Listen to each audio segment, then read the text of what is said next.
Hey everyone! Did Drew Cain really forget, or is he playing the jury? Port Charles is bracing for one of its most explosive weeks yet, and if you thought the shooting of Congressman Drew Cain would bring clarity, think again. Instead of answers, we're getting a suspicion, manipulation, and a courtroom drama that could change lives forever.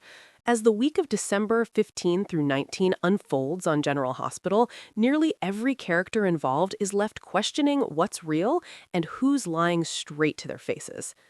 Drew Cain's testimony raises serious red flags.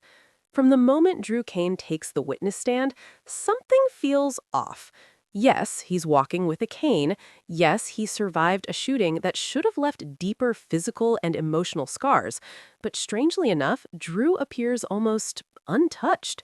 No lingering trauma, no visible fear, just an unsettling eagerness to point the finger. When the prosecutor asks the most important question of the trial, Congressman Cain, do you know who shot you? All eyes are on him, and that smirk, it speaks volumes. Viewers can't help but wonder if Drew is manufacturing a memory right there in court. It wouldn't be the first time someone in Port Charles twisted the truth to fit a convenient narrative. The timing alone raises eyebrows. Suddenly, Drew seems ready to imply that Michael Corinthos is responsible, or at least allow the evidence to lean that way. Let's be honest, if the jury is watching Drew's expressions closely, it's hard to imagine them fully trusting a single calculated word that comes out of his mouth. Is Michael Corinthos being set up? What makes the situation even more troubling is how perfectly everything lines up against Michael. From circumstantial clues to questionable evidence, it almost feels orchestrated. Some fans are already asking the unthinkable. Did Drew arrange his own shooting or pay someone else to do it just so he could frame Michael? It sounds outrageous until you remember this is Port Charles. Michael's life hangs in the balance as the courtroom drama intensifies.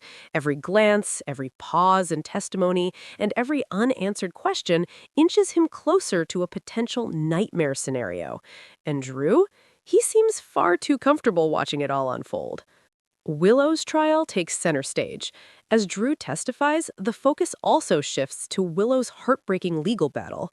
Watching her sit in that courtroom is nothing short of gut-wrenching. This isn't just about guilt or innocence, it's about a woman fighting for her future while the truth remains dangerously slippery. The prosecution's case suddenly hinges on Drew's memory, or what he claims to remember. If Drew conveniently recalls something incriminating at just the right moment, it could seal Willow's fate, and Michael's. But here's the kicker. Does Drew actually remember anything at all? Or is he improvising under oath, banking on his status and sympathy to carry him through? Brad Cooper's shocking return. Just when you think things can't get messier, the past comes knocking. Literally. Brad Cooper is back in Port Charles, and his sudden appearance at Portia Robinson's hospital room door is nothing short of chilling. The last time Drew sent Brad away with a boatload of cash, everyone assumed that chapter was closed for good. Apparently not. Portia's reaction says it all. Brad is the last person she ever wanted to see again.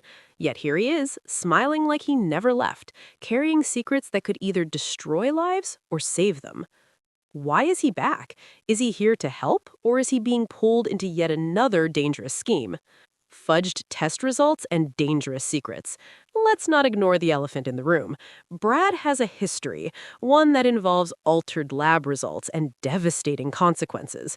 If Portia finds herself desperate enough to turn to Brad again, and if so, what price will she pay this time? There's also speculation that Brad may be called to testify at Willow's trial. If that happens, the courtroom could explode with revelations no one is prepared for. And then there's Britt. Britt's reaction could change everything. At least one person might actually be happy to see Brad again. Britt Westbourne could be thrilled to have her best friend back in town. But even that reunion comes with emotional landmines. Britt faked her death, something that shocked and hurt nearly everyone who loved her. Will Brad be furious with her for disappearing without a word? Or will loyalty pull out, pulling them back into their old, dangerous bond? Their reconnection could tip the scales in ways no one sees coming. Rocco's legal nightmare takes a turn. While Willow faces trial, another legal storm quietly fades, for now. With Professor Dalton mysteriously missing in action, the case against Rocco appears to be falling apart. Without a key witness, the prosecution's argument crumbles, leaving Justine with very little to stand on. For the first time in weeks, there's a glimmer of hope. In a rare tender moment amid the chaos, Lulu Spencer asks Dante Falcone if things might finally be looking up. It's a simple question, but it carries enormous weight. Does this mean Rocco is finally out of legal danger, at least for now? The relief is palpable, but in Port Charles, peace is never permanent. One wrong move, one unexpected return, or one lie exposed, and everything could unravel again. A week that could change everything. The December 15 through 19 episodes of General Hospital promise tension, emotion, and shocking twists that will leave fans glued to their screens. From Drew Cain's suspicious testimony to Brad Cooper's jaw-dropping return, every storyline collides in ways that feel both inevitable and terrifying.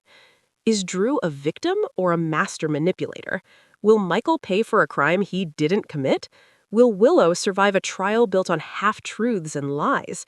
And how long will Port Charles enjoy this fragile calm before the next storm hits?